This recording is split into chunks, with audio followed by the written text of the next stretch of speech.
My dear student, আমি তোমাদের ABTA test পেপারের এমসিকিউ এসিকিউ করাচ্ছি উচ্চ মাধ্যমিকে।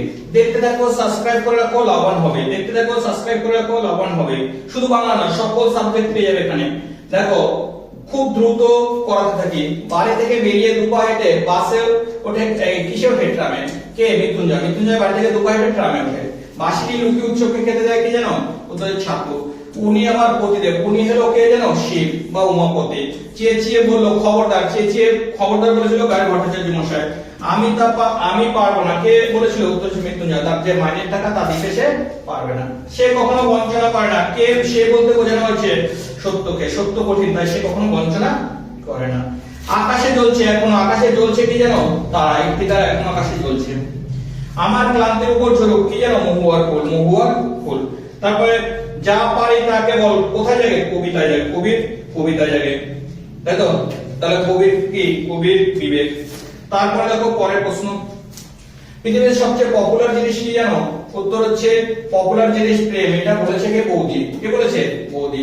বহুরূপে তখন লাটুবে। বহুরূপে একটি নাট্যগোষ্ঠী। বহুরূপে কি? নাট্যগোষ্ঠী। তার night is calling me Bernard Shaw থেকে নেওয়া হয়েছে। কাবুকিটেটা কোন দেশে? উত্তর হচ্ছে জাপানের। যা কাবুকিটেট। নারায়ণগঞ্জের নাটকে অভিনেতা রজনীকান্তের বয়স কত? 68 বছর। নারায়ণগঞ্জের রজনীকান্তের বয়স কত? 68 বছর। গ্রিন রুমে ঘুমায়। কে ঘুমায়? উত্তর হচ্ছে কালীনাথ সেন। কালীনাথ সেন। বলদের নিপাত করেছিল কে? তোমরা সবাই জানো, সিজার। বলদের নিপাত করেছিল কে? সিজার। হাসানাথদের জঙ্গলের বর্তমান নাম কি? উত্তর পাঞ্জা সাহেব। পাঞ্জা সাহেব। জারি গান। জারি শব্দের অর্থ কি? সমবেত। মানে একসঙ্গে গাওয়া। জারি শব্দের অর্থ কি? সমবেত। দেখো তারপরে প্রশ্ন দেখো, নারায়ণগঞ্জের নাটক জারি কথার অর্থ কি? সমবেত। নারায়ণগঞ্জের অভিনেতা রজনীকান্তের বয়স কত? 68 বছর। গ্রিন রুমে ঘুমায় নানা। সুনয়নী দেবী অঙ্কিত একটি বিখ্যাত চিত্রের নাম কি জানো? মা যশোদা। নাম কি? মা যশোদা। ভারতীয় তথ্যচিত্রের প্রথম চিত্রকর কে জানো? উত্তর হচ্ছে হীরালাল সেন। ভারতের প্রথম তথ্যচিত্রকার হীরালাল সেন। একটি তারিত ধ্বনি হলো ডয় শূন্য ঢয় শূন্য, এগুলো তারিত। দারুণ শব্দের আদি অর্থ হচ্ছে কাষ্ঠ নির্মিত। দারুণ শব্দের আদি অর্থ কি? কাষ্ঠ নির্মিত। এবার চলে আসে মৃত্যুঞ্জয় শোনে, কিন্তু তাকে দেখেই টের পাওয়া যায়। কি টের পাওয়া যায়? সে কথার অর্থ বুঝছে না। সে কথার অর্থ বুঝছে না। কে মনে করে? নিখিল। তারপর দেখো খাপি কাকে বলে জানো? খাপি হচ্ছে শীতকালে বর্ষার সঙ্গে বাতাস জোরালো হলে তাকে খাপি বলে।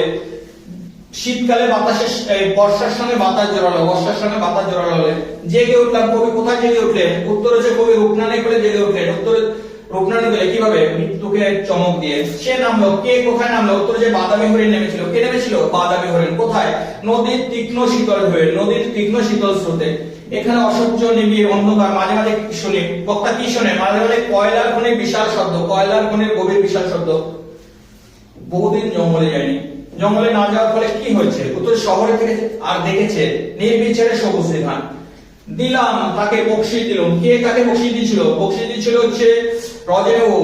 রজনীবাবু রামদেশকে 3 টাকা বকশিশ দিয়েছিল। আর তা থেকে তিনি দেখো দেখো কাকে বকশিশ দিয়েছিল? রজনীবাবু রামদেশকে।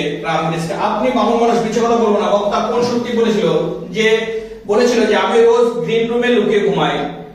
এটা সত্যি কথা। সে খালি ধাক্কা দিয়ে বেড়ায়। কে খালি ধাক্কা দিয়ে বেড়ায়? উত্তর হচ্ছে নায়িকা।